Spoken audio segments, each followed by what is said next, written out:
Magandang araw sa inyo lahat. Ako si Crystal Bernice R. Fabregar at ibabahagi ko sa inyo ang aking refleksyon sa aming naganap na outreach program noong April 9, 2025 sa Missionaries of Charity Home of Joy for the Sick Children sa Tayuman. So, ang mga benepisyaryo sa nasabing Missionaries of Charity ay mga bata. And ang aming goal sa outreach program ay makapagbigay ng kaunting tulong at makapagbigay rin ng ngiti sa mga batang naroon. So, ang ginawa ko sa outreach program ay Energizer, kung saan isa ako sa mga naunang magpakilala. And ako yung nag-lead ng sayaw at kantam na pinamagatang The More We Get Together in Filipino version. So, sa totoo lang, hindi ko inaasahang children with special needs, no, yung aming makakasalumuha sa araw na yon. And nakakagulat man, pero kailangan ko pa rin gawin yung part ko. Kaya kahit na kinakabahan dahil nga mahina yung background music, inisip ko na dapat gawin ko pa rin yon para mapasaya ko sila kahit papaano. And naalala ko yung expression nila no, nung nagpakilala ako as Ate Tala, na nakita ko yung mga ngiti sa kanilang muka and talagang natouch ako. So, siguro maganda talaga yung nickname ko kaya napangiti silang lahat. And, well, may emotions naman sa outreach. Masasabi ko na masaya ito at fulfilling. Masaya dahil may first time na naman ako na-experience and kasama ko yung mga kaibigan ko and classmates no, para sa outreach. And also, it is fulfilling in a sense na kahit sa maliit na bagay, alam ko na nakatulong at nakapagpasaya ako ng ibang tao. And yung values naman na nag-strengthen sa akin is humility and service.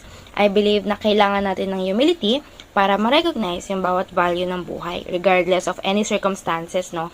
At pati na rin service kung saan kahit na maliit o kahit sa maliit na paraan ng pagpapakita ng kabaitan sa iba, ay nakapagbibigay tayo ng comfort sa kanila.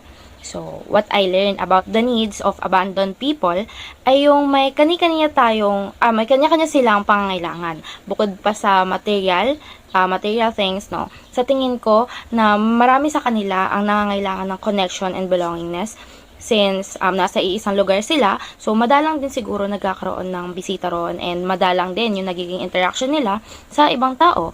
At higit po sa lahat, no, sa tingin ko na ang bawat tao ay nangangailangan din ng respeto. So, bukod pa ron, yung experience ko na to, no, is naging reminder for me na ang role ko sa community is hindi lang para mag-serve in the future, but also maging consistent presence ng hope, no, and care. So, as a group naman, nakikita ko yung teamwork ng aming section since mahirap talaga makipag-communicate, lalo na kapag maraming tao yung involved. So, nakikita ko sa kanila yung communication, no, with each other and yung support sa bawat isa.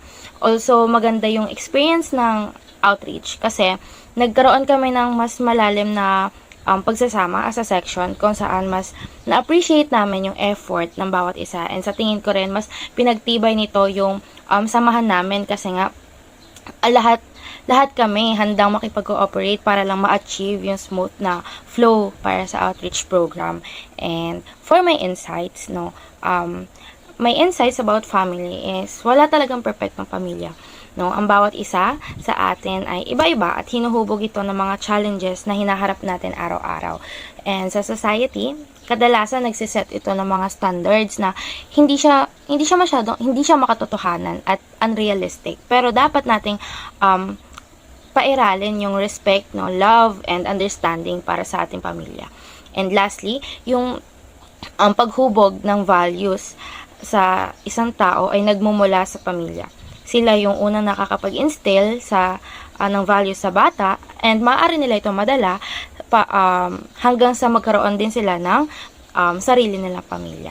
And for my realization, I realized na yung family ko, despite of flaws, no, kasi to be honest, nagkakaroon din ng problema sa bahay, and may mga pagkakataon na hindi ito agad na-resolve. So, mas nagkukos ito ng matinding away. And I realized na naging lesson yun sa akin para maging resilient, dahil kailangan ko maging matatag, no, kung sakali man na magkaroon ako ng problema and problems again sa bahay, no. And I think yung pinaka-challenging topic and real-life family situation for me is yung marriage, no.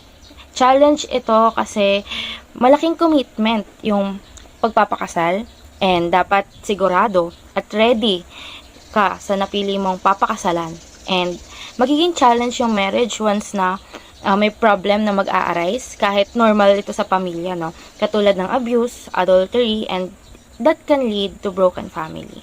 So, my commitment after this course, which is yung talagang nagpamulat sa akin yung course na to. So, ang commitment ko, hindi na ako mag-asawa. Joke lang.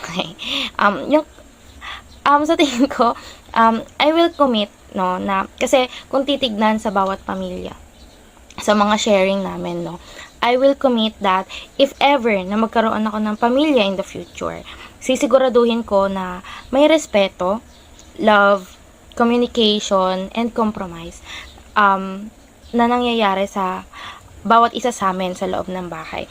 Mahirap man, I guess, kasi very idealistic siya, so mahirap. Pero sisikapin ko na magkaroon ng gentle parenting, no, na mangyayari sa bahay namin, no, sa sarili kong pamilya. And what should others care for elderly and children in need, dahil sila yung pinaka-vulnerable na tao, and yet they have wisdom and purest hearts talaga. Ang mga elderly ay may daladalang stories and life lessons na maaari nilang ikwento sa atin at maaaring may matutunan tayo sa kanila. Samantala, yung mga bata naman is tinitingnan kasi natin sila as pag-asa ng bayan. So, we need to care for them and honor and respect the life itself.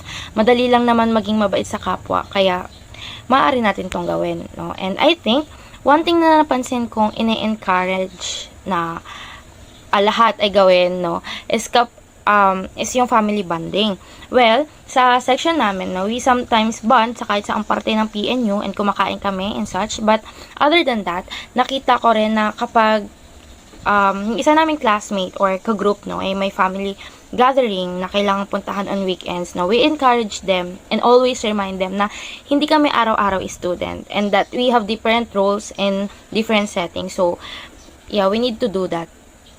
And sa pagtatapos naman ng aking refleksyon, no, nais ko lamang magbigay ng makabuluhang mensahe na aking nabasa tungkol sa pagkakaibigan at pamilya.